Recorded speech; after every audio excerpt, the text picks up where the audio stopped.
Well, has Cannondale made the biggest blunder they've ever made with this new Cannondale Synapse? And the reason why I say that is because I did a video about the Cannondale Synapse, and I'll just put the link up here. And I thought the bike was pretty good. They got 99% of the bike right, but they put this new tick on called the Smart Sense. And this 1% of the bike, people are really giving it the big thumbs down. And David Arthur also did a video on this bike. And not only did he do a video, he talked to the promotions manager from Cannondale about why they put this tech on the bike. And even when I looked through the comments of that video, people are giving a pretty thumbs down to this new tech. So let's have a bit of a in-depth discussion as to why would Cannondale in the first place put this on the bike? What would be the problems with them limiting what they can actually do with that tech? And why are people rejecting it so unanimously?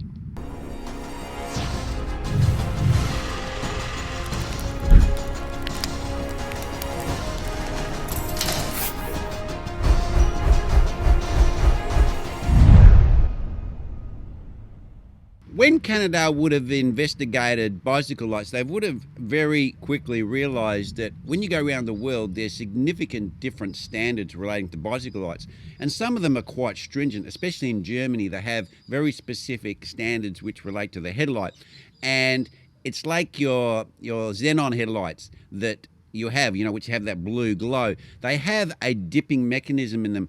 And this is the way the headlights have to be designed in Germany. And I think they actually may have a wattage limit as well. So when you're making a bike that's going to be sold all around the world, unfortunately, you need to make that bike to the minimum standard.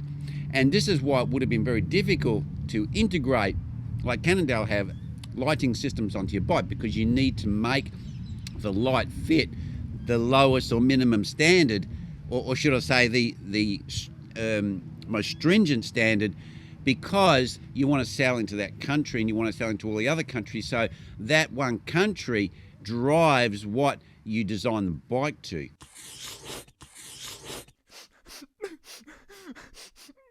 Well, Cannondale claims, or this product manager claims, that they actually did surveys and asked their customers what they wanted and if integrated lighting systems would be something that they would like.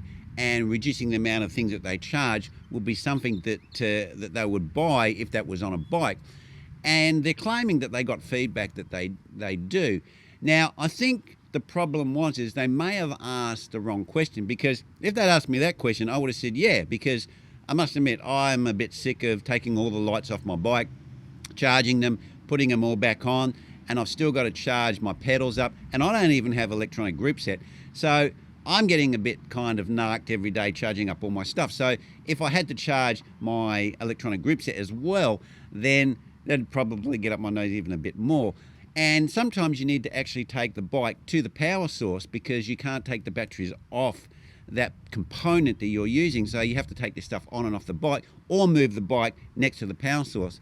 And it does come a bit of a hassle. So if someone asked me, could we put these all together and could we charge them in one hit? I'd probably say yes. But what they didn't ask, what Cannondale didn't ask, is if you had that system, it's going to limit you to these parameters. Probably those people would have said no. And I think that the way that they must have done their survey was probably not asking the right questions. So they got an answer that suggested that people would like this, but people still want the flexibility of being able to buy a 100 lumen light or a 3000 lumen light, depending on what their riding is, and be able to have brighter lights, not so brighter lights, depending on what they're doing.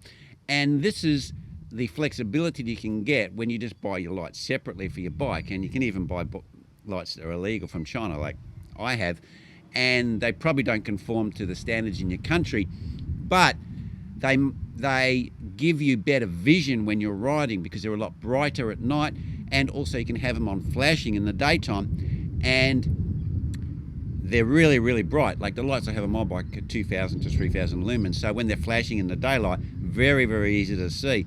But if I had something like this on this Cannondale bike, it's 350 lumen light, pointless turning it on in the daylight, it'll do nothing. So that's kind of the way people are thinking in their head, but they assume that they're still going to have that option of can I have a 350 lumen light or can I have a 2000 lumen light? And it's all going to be connected together. Whilst Cannondale, because of the standards, can't integrate it like that and develop it like that.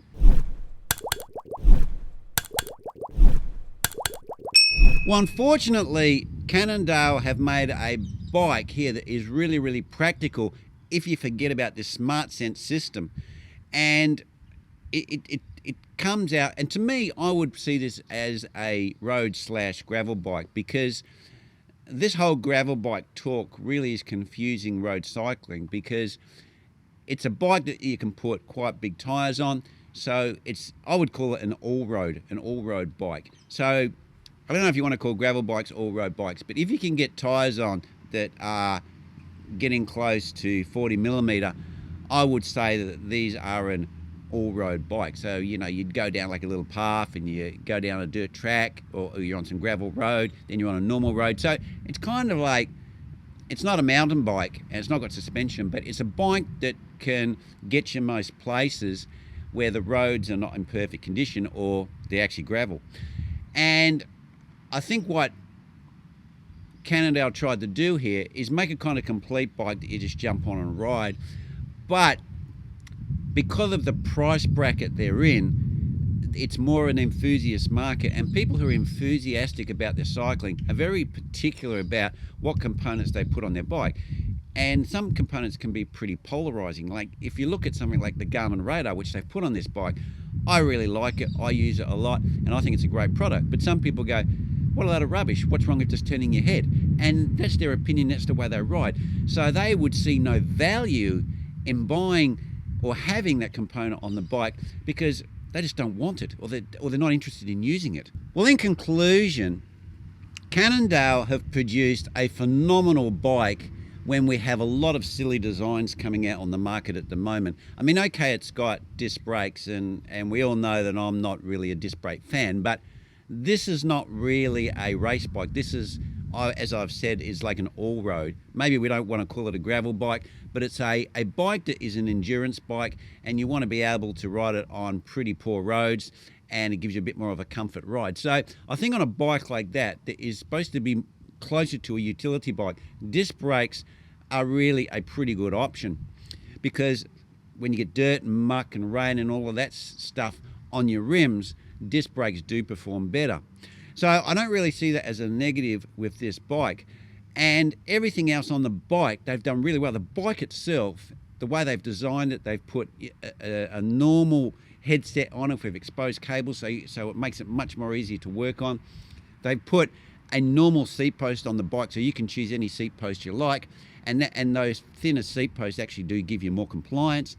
And they've just made the bike so the frame and everything like that, it's a more traditional bike, and it's going to be easier to live with. But what they've done is then they've whacked this tech on it, which is for lighting. And the problem that I see people have with it, I can see Cannondale's viewpoint, and the idea is really, really good. You know, you have a bike, you don't have to worry about charging individual components up, and you've got one box, one point where you charge it up. But the polarizing factor about this is it limits the type of light you can put on. And we know lights can vary from like 60 lumens, like headlights, from 60 lumens to 10,000 lumens. And some people want a 10,000 lumen light on the front of their bike. Some people are quite happy with 100 lumen, because they don't particularly just want to use it to see. They just want cars and stuff to see them. So people have different needs when it comes to lights on their bike. Like I usually run at least 2 lights on the back. Some people go, why do that? One light's good enough. So people like to run their lights in quite different ways. And this is where I think the Cannondale have failed, because they're locking people in to their technology.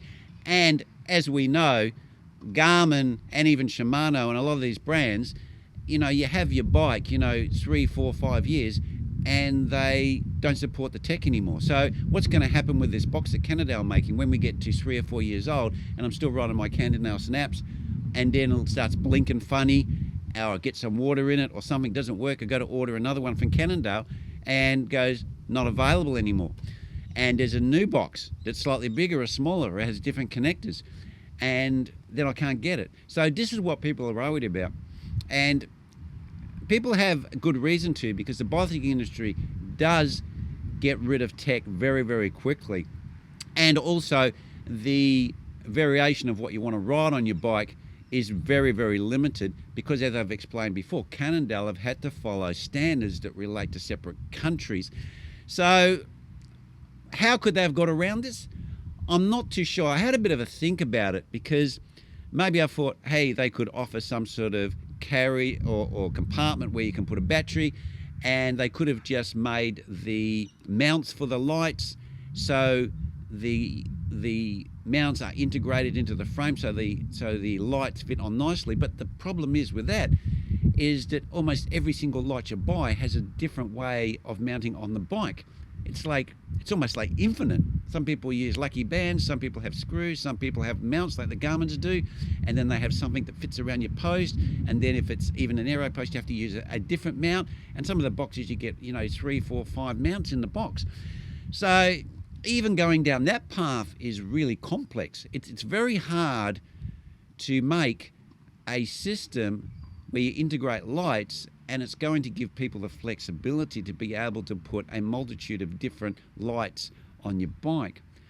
Well, anyway, guys, leave your comments down below because I think this is really, how can I say, it's disappointing because the bike, this Cannondale Synapse, and if you've watched my last video, you can see my enthusiasm. I think that they're going the right way 99% of the bike, and this light system, this sensor, smart sensor thing, is just putting people off and will turn people away from the bike, and people will then think that the bike is the problem whilst it's not. It's just this box and the lighting system, whilst what Cannondale have done with the bike I think is fantastic because they're going back to a more simpler design bike, but then they put like this high-tech light system on it, and that's the Achilles heel, unfortunately. Okay guys, leave your comments down below. I know that a lot of people have already commented and said that, hey look, this is not for me, man. I want no smart sensor. I want to be able to put the lights on that I want. But it is disappointing that Cannondale couldn't have offered this bike without that option. Unfortunately, Cannondale ticked that box for you.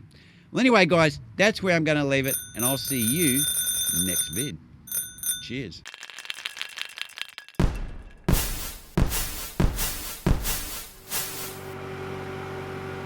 Yeah.